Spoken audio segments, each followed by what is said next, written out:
When we started Guilt-Free Pleasures, we knew that sooner or later we would get to today's song. And when anyone ever talks about a guilty pleasure, I think this song would come up, or at least this song would come up into one of the worst songs of all time. This is going to be a special episode because we brought on our friend Dave Kitchen again to talk with us. And we also have Frank being a little negative boy about this song. I wouldn't say a little negative. I'd say very negative. Like I'm a big negative boy. So the song is Starship's "We Built This City."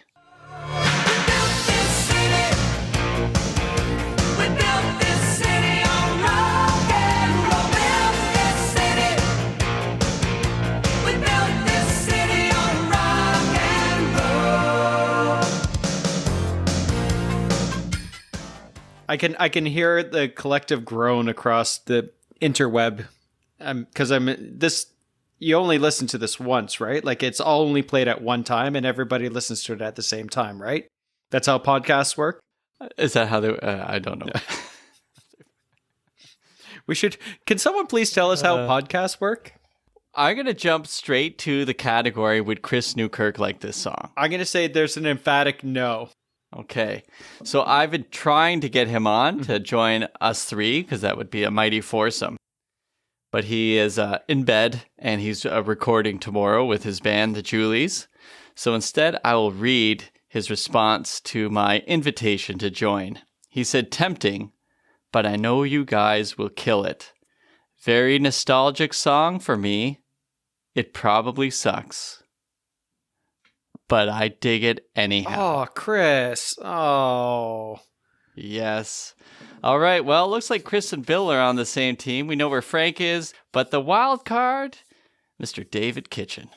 Welcome back, David Kitchen, to our podcast. It is good to be back. I love to hate this song in a way, though, that I got to agree with Chris. There's that nostalgic thing. I was saying to Frank earlier, just before we started recording, that this is a song that is ingrained in all my memories of sitting in a doctor's office where that you get that kind of middle American radio. And this is about as edgy as the radio stations would get. And I am back at Dr. Geffen's office on Pelham Road, just waiting to have him put that tongue depressor on my mouth. Is Dr. Geffen one of our sponsors right now? Because is that why we're giving him a shout out? But this is classic Dr. Dentist office music. Mm-hmm. Well, there's another category. Where would you hear this? Dentist office, doctor's office. Oh, and in hell. Yeah. All right, Frank, I got something for you I found on YouTube. This is Shihana Cole. Said the following: "Whoever dislikes this song needs a COVID test because the symptoms are no taste." Wow, that's harsh. I think I have taste, and this song it's still terrible. Okay, I've been waiting to say that since I've had this on my phone for 2 months. Sorry, who said that? That was my friend Shihana Cole. I liked it on YouTube. 1.3 thousand people liked it. Wow. Thank you, Shihana. We built this city on rock and roll.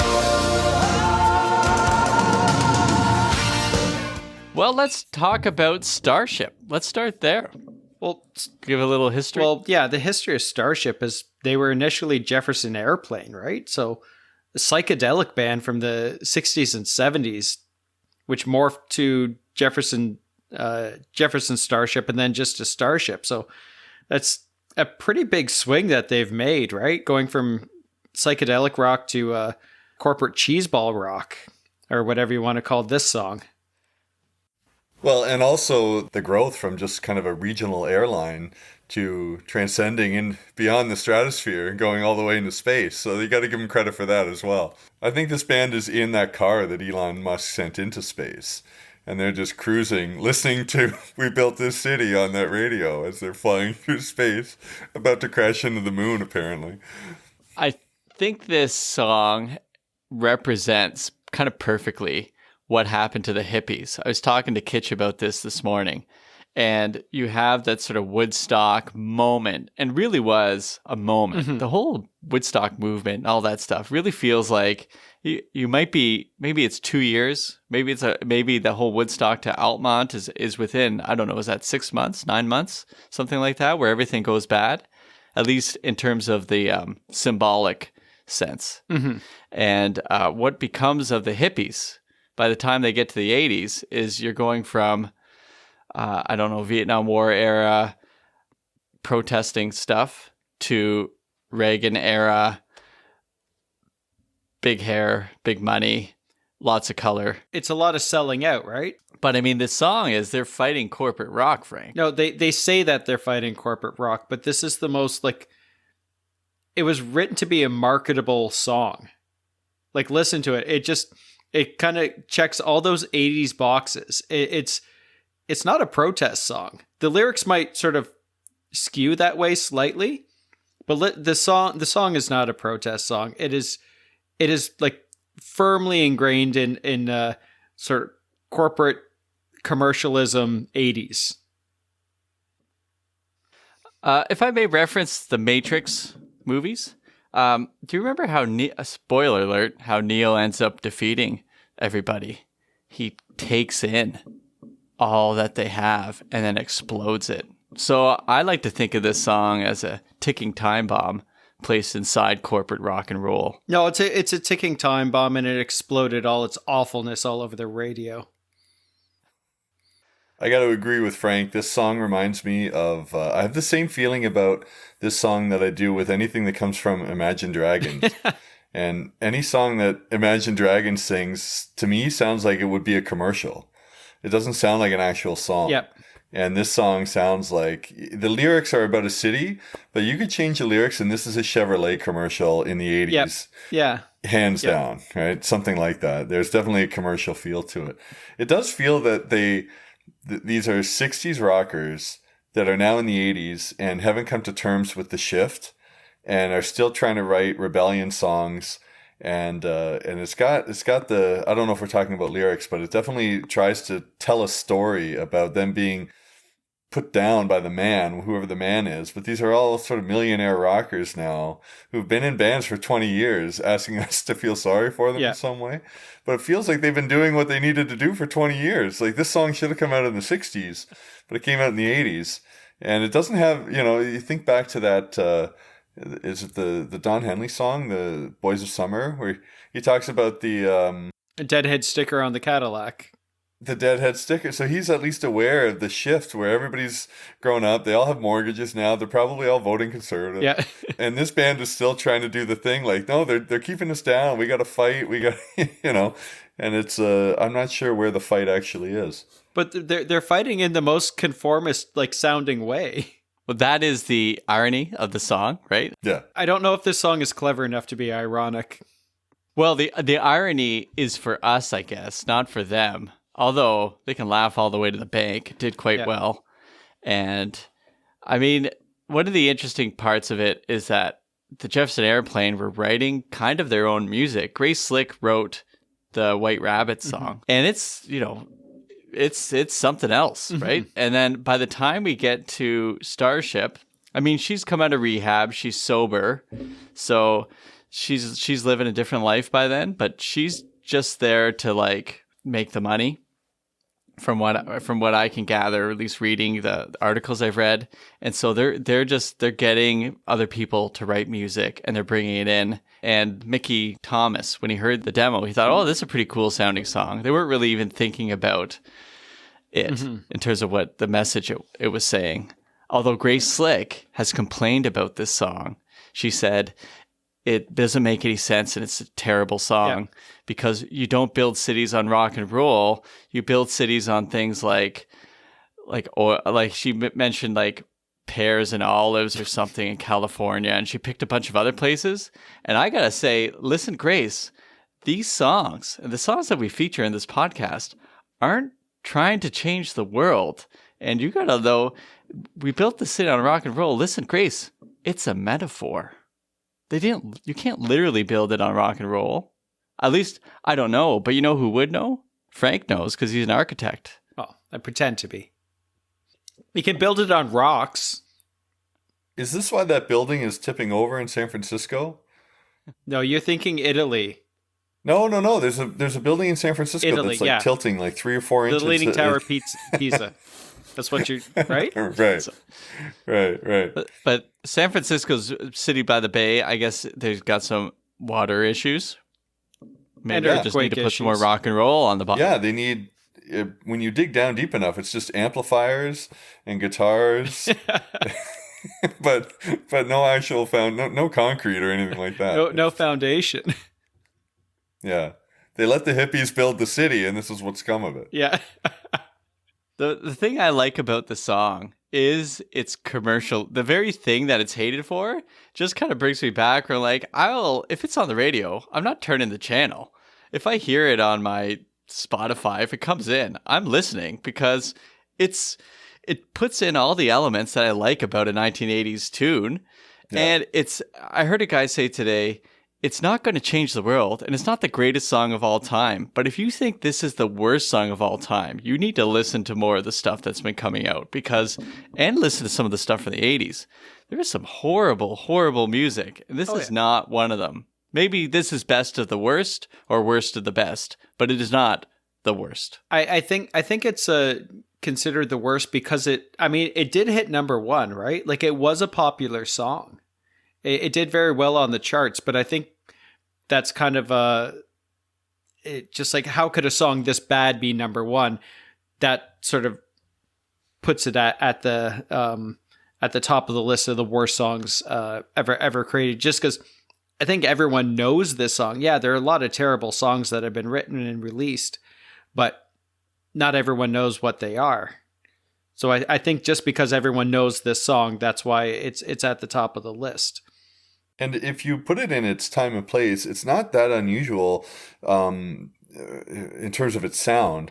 Because a lot of bands went to a synth sound that came from rock and roll. Rush was a band that had its synth period. Neil Young had a synth period in the 80s. Up until Rocking in the Free World, his 80s stuff was pretty terrible. So it's I think we look back on whatever that shift was where they were going towards synthesizer music and stuff like that. And it doesn't age well, and it's kind of dated almost as soon as it comes out. But they were not the only band to do this. This is very much in keeping with what was happening in music.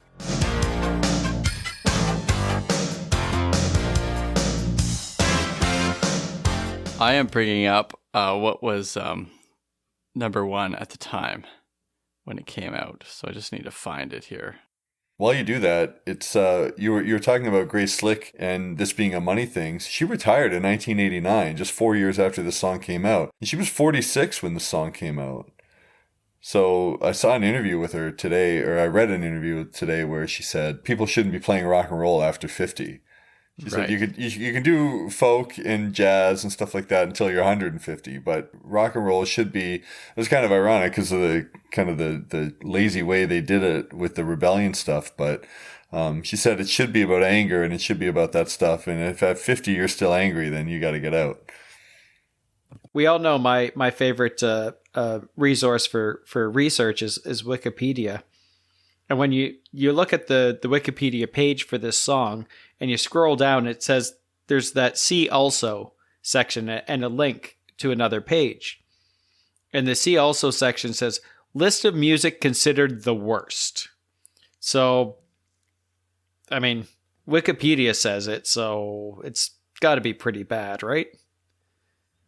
There's an alarming number of polls and lists that put this song at number 1, though. There's a unanimity to it that is striking.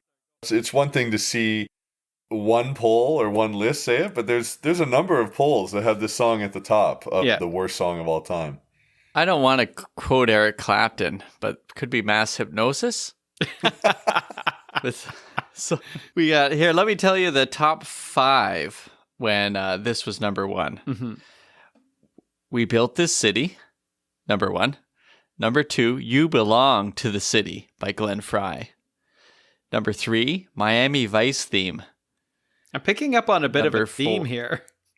Yeah. Totally. And then Head Over Heels by Tears for Fears and Part-Time Lover by Stevie Wonder. So there's your top 5. Yeah, the Stevie Wonder, like, that's the only other song that I really remember. Oh, You Belong to the City is really good. Okay. Do you remember the song, Dave? You belong Oh, yeah, to the yeah. No, I city. remember. Okay, yeah. That's so close to the Miami Vice theme. Like, Yeah. so close. And, I mean, Part-Time Lover. Oh, man. We're that's going a to have to great talk tune. about that at some point. Yeah. That'll be for our episode on infidelity. Oh, okay. Where am I going with this? Okay. So, should we just go right into the song? Like, so we've established Blender was the first, I think, to really say it was the worst song of all time. Yeah. Is that right? Blender magazine? There was a large article written by GQ saying the same. Yeah, it was really good. And Rolling Stone had it in their top 10 worst songs of the 80s. Not necessarily all time. GQ said it was the most detested song in human history. That's the quote. Yes.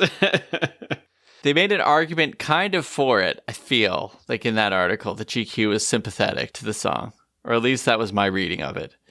They certainly were able to draw some good quotations. Well, let's go through this song. So the song is coming from Bernie Taupin and Martin Page initially. Now, Bernie Taupin, of course, we know, the lyricist for Elton John, usually. And then Martin Page, this was his kind of big first foray into big songs, but we mentioned him a few weeks ago when we did King of Wishful Thinking, because he was, I believe, partly a songwriter. And then Peter Wolf, who produced King of Wishful Thinking, I'm pretty sure, also produced this song. Yeah. So Martin Page was set up by his, I think, music publishing company, set him up with Bernie Taupin, saying they wanted to get Bernie Taupin with somebody who wasn't Elton John, because he wasn't writing with Elton John at the time. And they wanted to get them together. They thought they'd be a good fit. And so Bernie Taupin comes with 2 songs. He comes with We Built This City and These Dreams. Those are the 2 songs he brings to Martin Page, saying, and he just brings the lyrics. And so Martin Page writes the melody and the song and the sounds to it. And then there's the famous demo that Martin Page made that they've talked a lot about. Dave and I were talking about this morning, that this demo, they talk about it being super, super dark. Okay. But Kitch actually found it for me because I hadn't heard it. And he sent it to me, and it was not what they told me it was going to be. It's pretty similar. Yeah. I don't know who was doing the vocals on the demo. Martin Page was doing Oh, was it? Yeah. So it wasn't as dark as what they were talking about? No, they just added all Starship did was just seemed to layer on the synth a bit more, but the structure of the song is identical almost. Yeah. So I'm not quite sure what transformation they were talking about.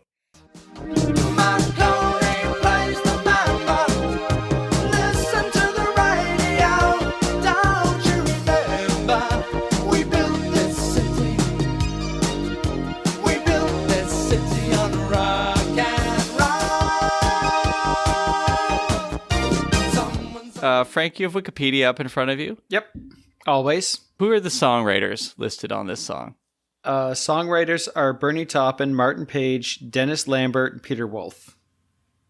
So Peter Wolf is producer, and Dennis Lambert was also brought in. Dennis Lambert was songwriter for the song Night Shift by the Commodores. Okay. And a number of other major songs.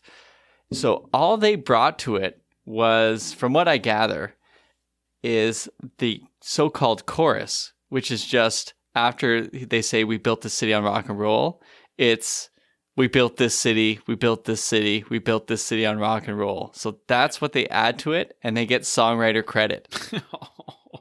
Oh, that makes me hate this song even more. We built this city. We built this city on rock and roll. We built this city. We built this city on rock and roll. Built this city. We built this city on rock and roll.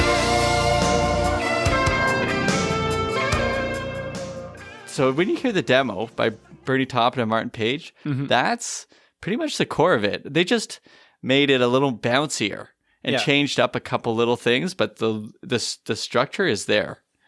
So if those guys were the songwriters, who is responsible for some of the nonsensical lyrics in the song? That is all Bernie Taupin. That's all Bernie Taupin. Exactly. Okay. That's all Bernie Taupin. Has he ever explained why the inventor of the radio is playing a deadly snake? Well, I've been thinking about this all day.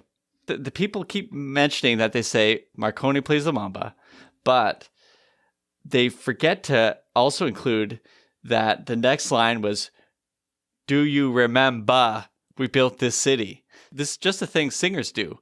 And I almost want to argue that in order for a song to be a guilt-free pleasure, one of the key markers is making your pronunciation of the lyrics nearly unintelligible for us to understand. So they can do whatever they want. Marconi plays the mamba rhymes much better with remember than Marconi plays the mambo, don't you remember? You can't say that. That's true. That just doesn't work. Marconi plays the mama. Listen to the radio. Don't you remember we built this city? And mambo and radio are a better rhyme too. Ooh. So Yep. I think it is a pronunciation thing. I don't think the word is mamba. Yeah. Yeah. I thought maybe you're going Yeah. to bring up the little-known snake musician Randy Marconi. I thought maybe that was a reference to something. Randy Marconi had a very short career. It turned out he couldn't handle those snakes as well. Needed to get into the Appalachians and learn some things. Little bit of trivia for you. That opener, the opening start to the song where they have them singing the "We Built the City" was added by the producer engineer. So I think his name is Bill Bottrell. And he ended up taking the vocals that was in the chorus and just isolating them, turning it into this a cappella thing and just inserting it at the beginning of the song. And so that kind of set the song in motion. We built this city. We built this city on rock and roll. Built this city. We built this city on rock and roll. Yeah, Dave and I were kind of talking about that a little bit before you jumped on here, Bill. And they say we built this city 3 times, right? We built the city on rock and roll. But and Dave picked up on this and listening to it briefly, he's kind of right. There's almost a bit of a hitch in the production on the third "We Built This City." Dave, you explain. I'm taking your words and shooting them out of my mouth right now. So just before the podcast, I put it on YouTube just to listen to it one more time. And on the third one, it's always "We built this city." And then the second one is "We built the city." But on the third, it goes, "We built." It's almost like there's like a hitch in it or something like that. Like it cuts.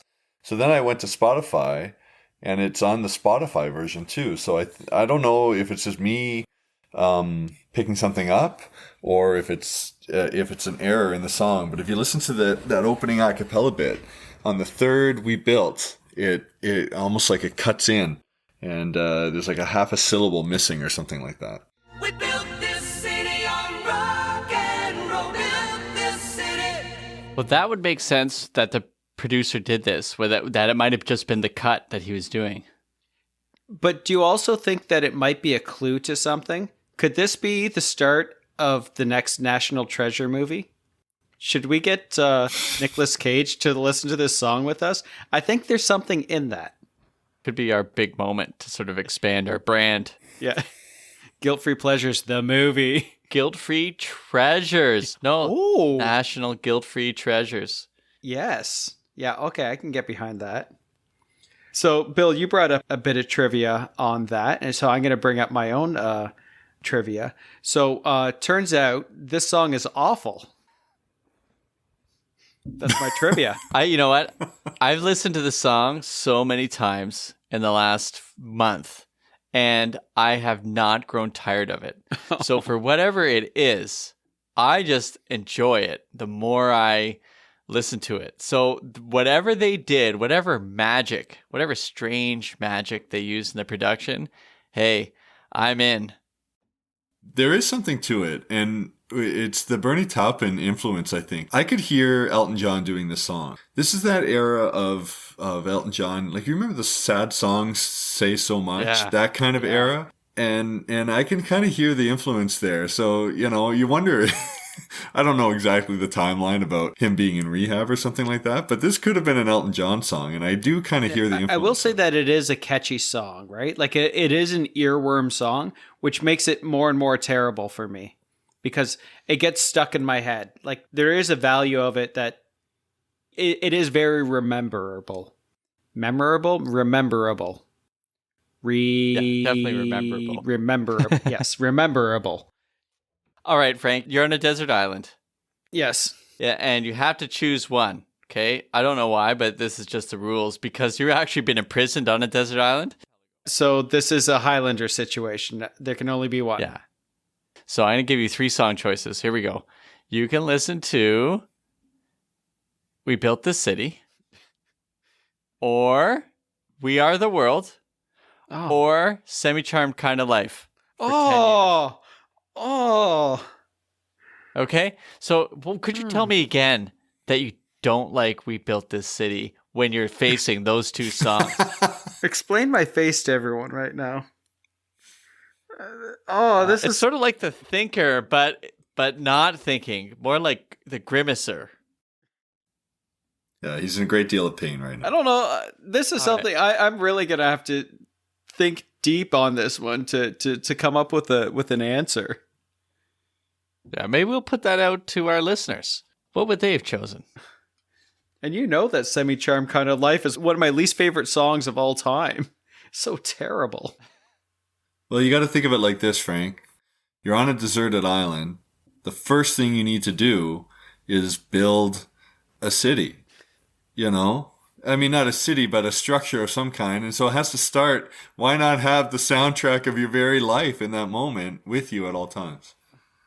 You're going to be building a hut at some point, and you'll be able to pinpoint in 10 years what kind of metropolis you have created after all that time. It'll all go back to having that song pushing you forward the entire time. It's art imitating life, imitating art. Dave, I don't like your endorsement of this song right now because it almost makes sense. We built this city on rock and roll.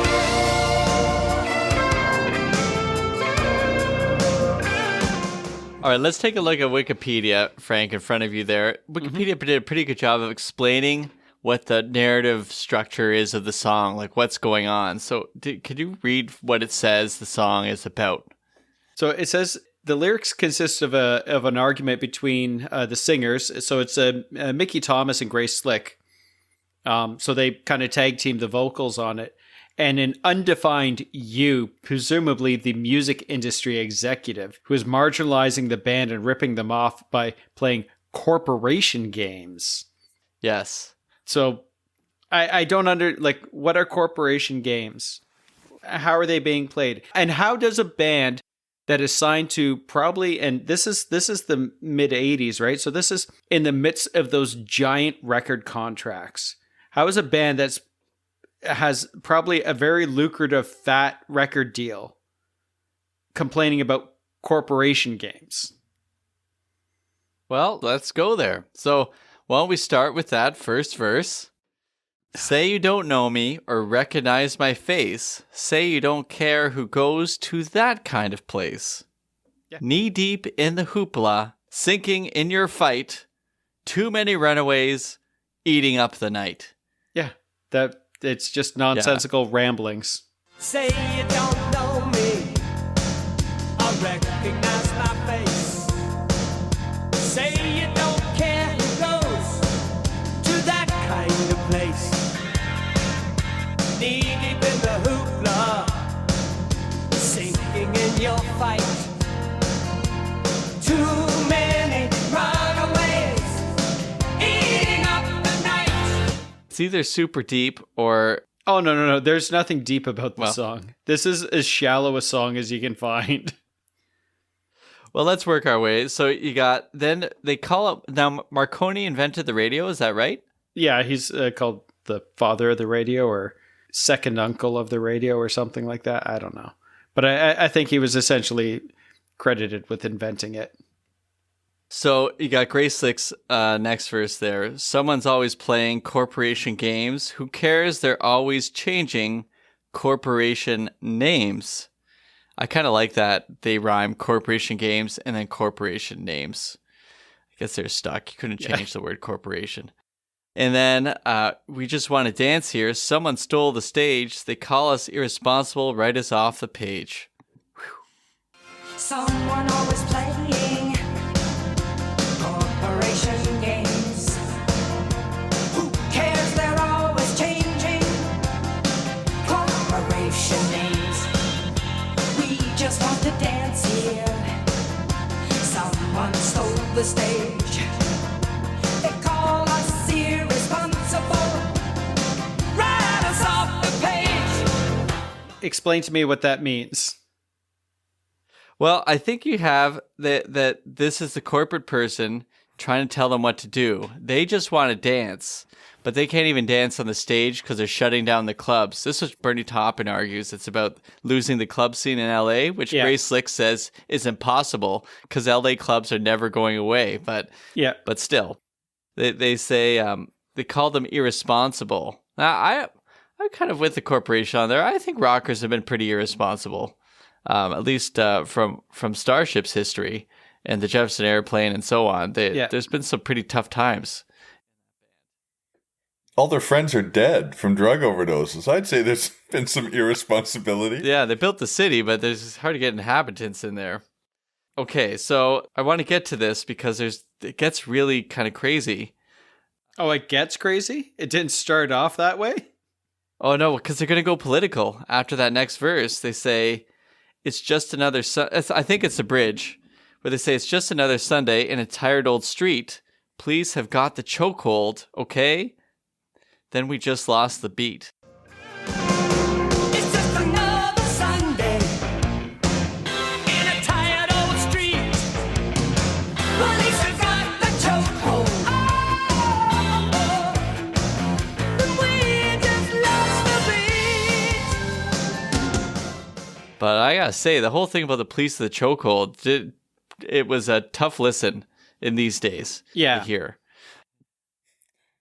Everything about this is aged But I guess at terribly. the time, there was a whole issue with LA cops using chokeholds. But putting it into this song just doesn't feel right. Yeah. Because they just want to dance and they're complaining about police chokeholds. Like, all right, I think, Kit, you're bringing up that there's other music going on here that actually is coming out of that era, or that area, rather. Yeah, they're 4 or 5 years away from NWA and the whole Compton scene.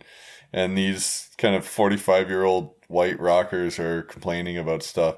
I think Bernie Taupin wrote the lyrics I think he watched Footloose. And then wrote the lyrics to this song, because this is pretty much the plot of Footloose. And this makes more sense if it was like a small town where, they weren't allowed to dance or whatever. Not LA, where it's been the land of excess for 50 years at that point. It's middle-aged people trying to find a machine to rage against. Yeah. Yeah. Well said. All right, Frank, I got questions for you. Who counts the money underneath the bar? And who rides the wrecking ball into their guitars? Who counts the money underneath the bar? Who rides the wrecking ball into our guitars?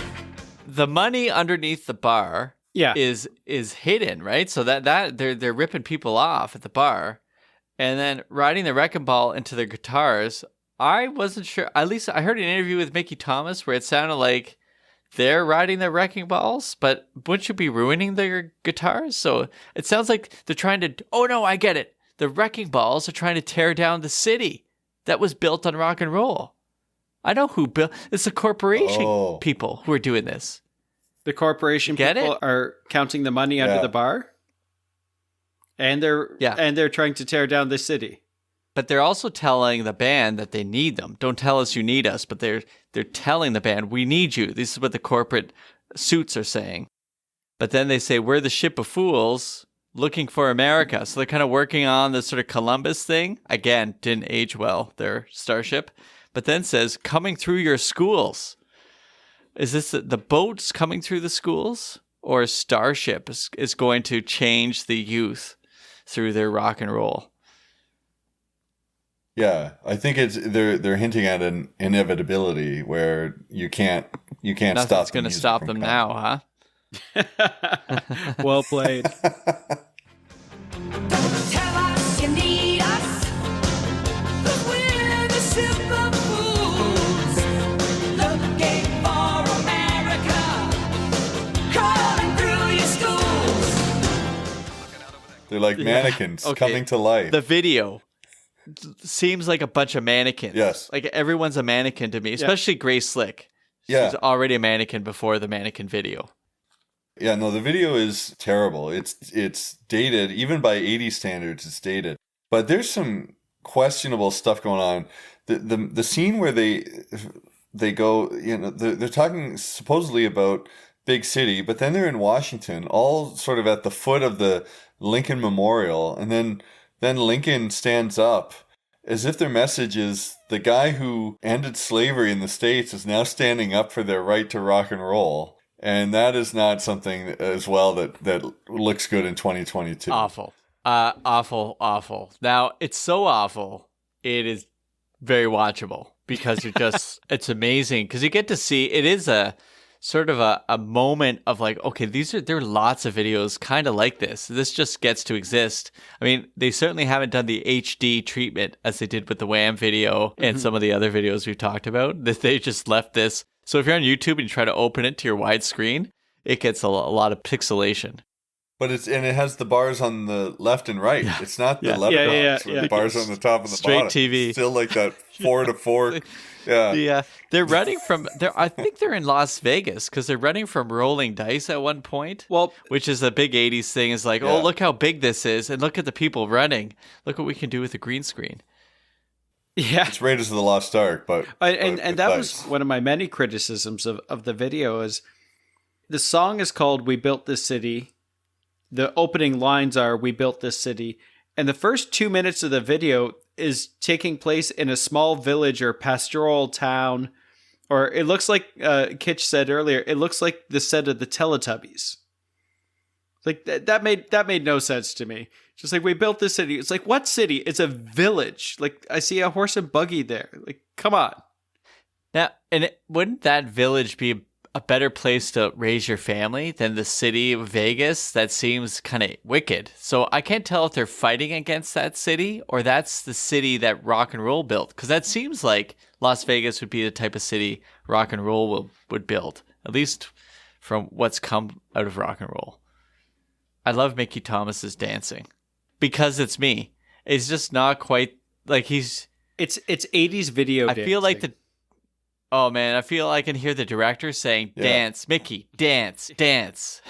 Here's my thinking. Mickey Thomas is all in on Starship.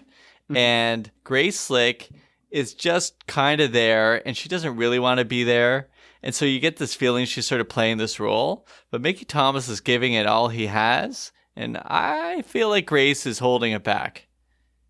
Well, Grace is just legacy at that point, right? I mean, the legacy she leaves is she was the oldest person to have a #1 hit until a Cher reached it with Believe.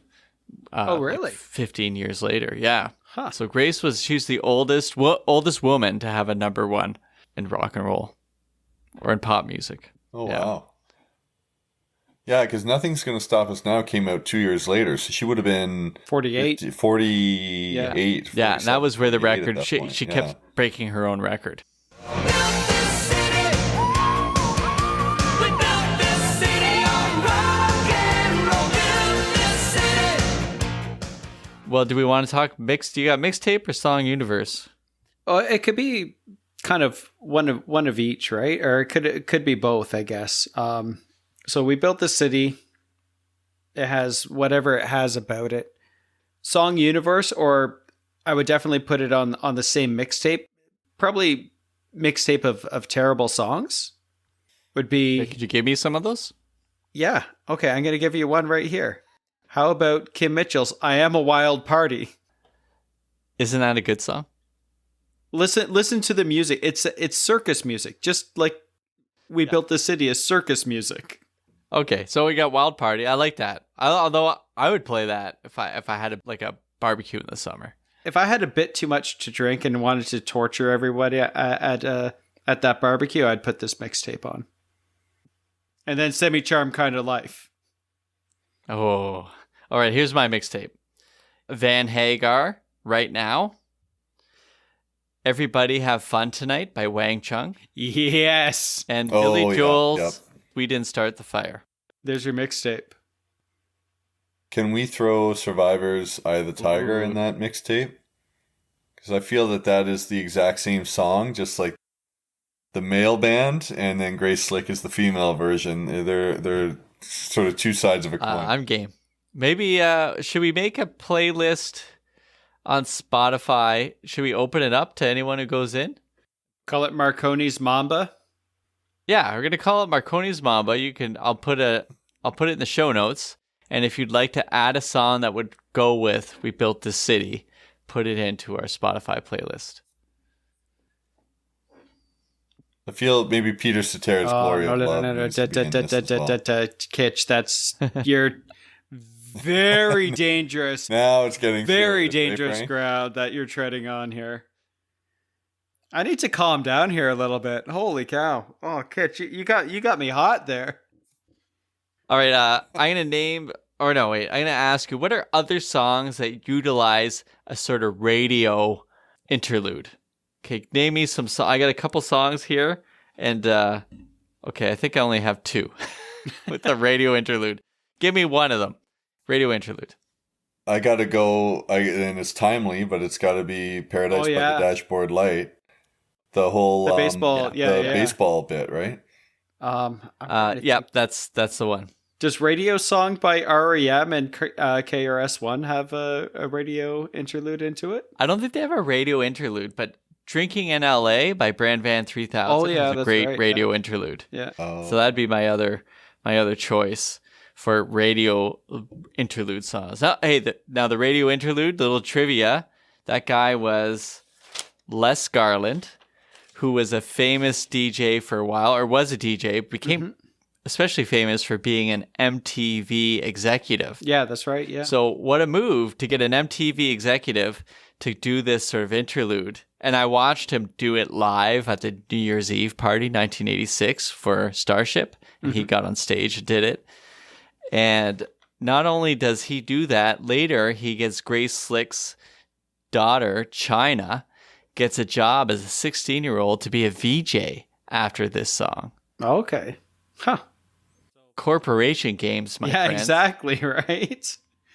Who's playing them now, Grace? Looking out over that Golden Gate Bridge on another gorgeous sunny Saturday, and I'm seeing that bumper-to-bumper traffic. Don't you remember? It's your favorite radio station, your favorite radio city, the city by the bay, the city that rocks, the city that never sleeps. Marconi plays the bomba. Listen to the radio.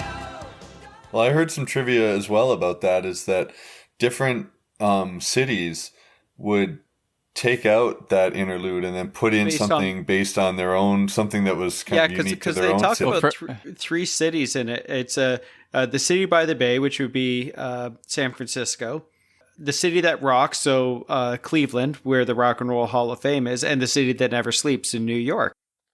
And on top of that, a little more trivia is this song is still terrible.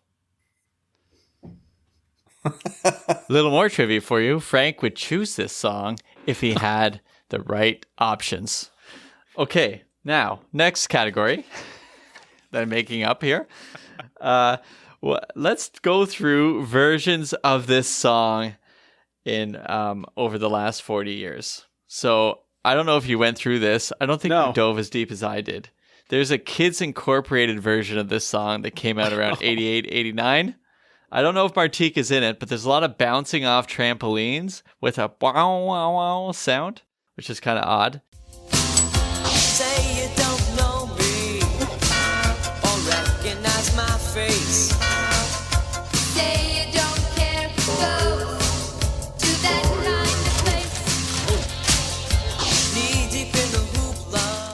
There's also a Glee version. Coney plays the mamba. Listen to the radio. Don't you remember? We built this city.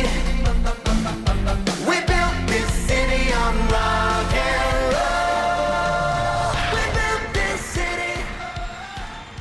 We built this And there's also the UK Christmas #1 by Lad Baby. We built this city on sausage rolls. Yep.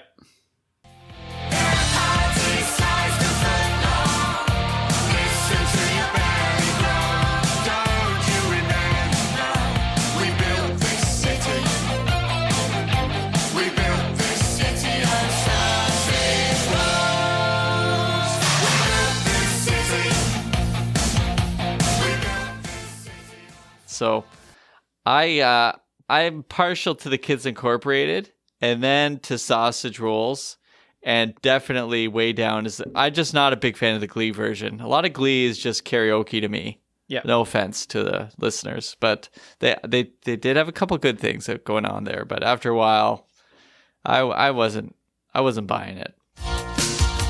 We built this city on rock and roll.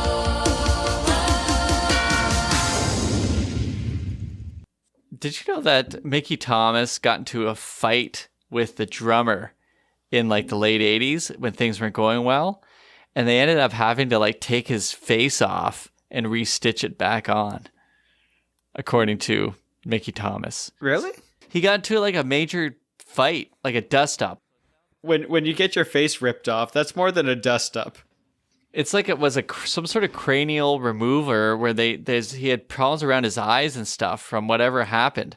And so he ended up saying he had like he had to have reconstructive surgery. Oh, wow. And so then, so the drummer was excused from the band.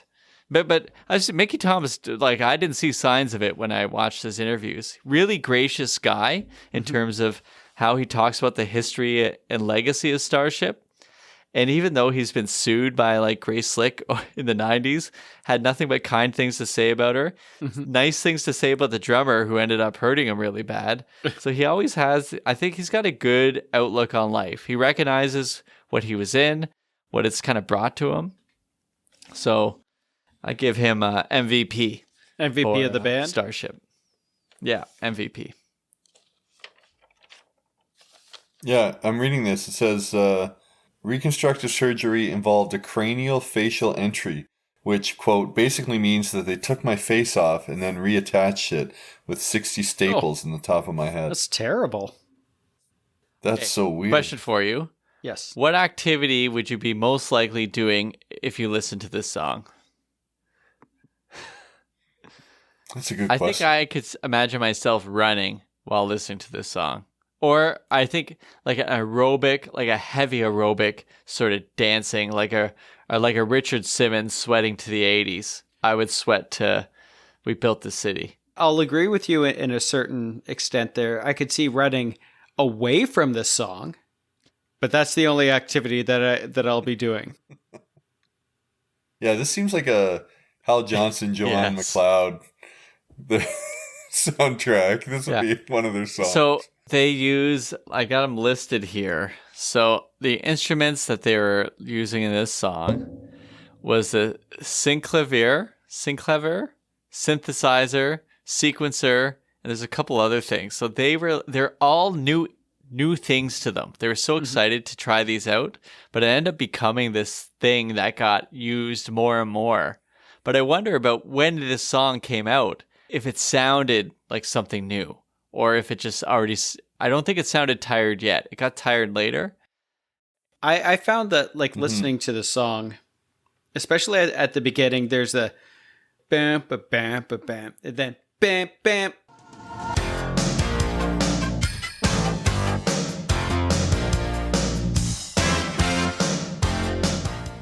It just sounds like new musicians. It sounds like that pause between the those chords on the guitar. It's like the guitars had to like find the chord and then play it, then find the next chord and play it. It's like they didn't know how to play instruments. Or it's just a brand new thing, right? It's like it has a very childlike sort of rhythm going on there with dan dan. That feels like it's a like kids show. It could be a great kids show. Yeah, like a Paw Patrol. Oh yeah, this would be a great kids show theme. would it? Do you want to expose your kid to this and have him grow up thinking that this is great music? You know it's already too late for that. I've been listening to this all week, Frank. Do you know that the famous movie that featured this song in the last decade? It's going to be something like, well, it's too old, but American Psycho or something like that. The Muppets. Oh, really? Yeah, this is a big part of the Muppets. Yeah. So that was, it's already reached the masses, Frank. You either embrace it or you end up on that deserted island with some hard choices. Oh, with Third Eye Blind? We built this city on rock and roll.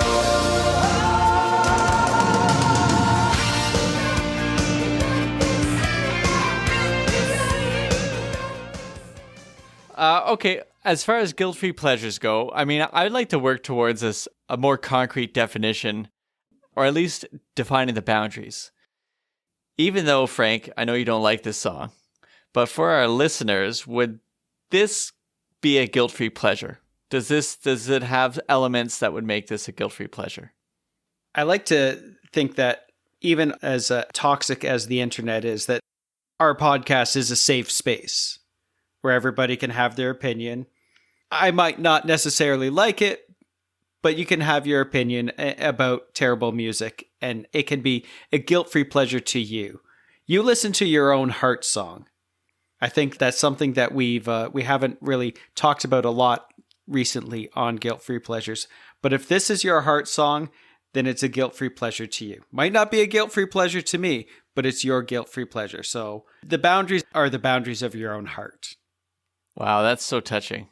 I was thinking more like there's certain elements of songs that we've been doing where there's always something big going on. Like we're not really going to subtle music. There needs to be something kind of grand about what's being put out there. And it's something that appeals to the masses in a lot of ways. And so there's going to be people in those ivory towers playing their ivory tower games, whatever their ivory tower names are. And they're not going to like it, or they're going to like it ironically. But there's other people who are like, oh man, that's a good song. I like listening to that at my barbecue. And so I feel like there's got to be a bigness to the song, but there's also needs to be like hyperbole throughout the music. So there needs to be saying something so overly grand that it's nearly ridiculous. And so we built this city on rock and roll is like Grace Lake is like, that doesn't make sense. Like that's the whole point. It's ridiculous. But that's why we kind of love it. We're like, I don't want to think about deep things. I'm not going to watch some art house movie. I'm just going to have some fun. And so this, to me, reaches the fun factor that a guilt-free pleasure would all be about. Dave, do you have any input? I'm heart. Bill's fun. All I know is if I'm at a bar and a cover band plays this song, I'm singing along to every word. If that's not a definition of a guilt-free pleasure, I don't know what is. Yeah, and with that, Dave, thank you for joining us again. And we like to think that perhaps we've built this podcast on rock and roll.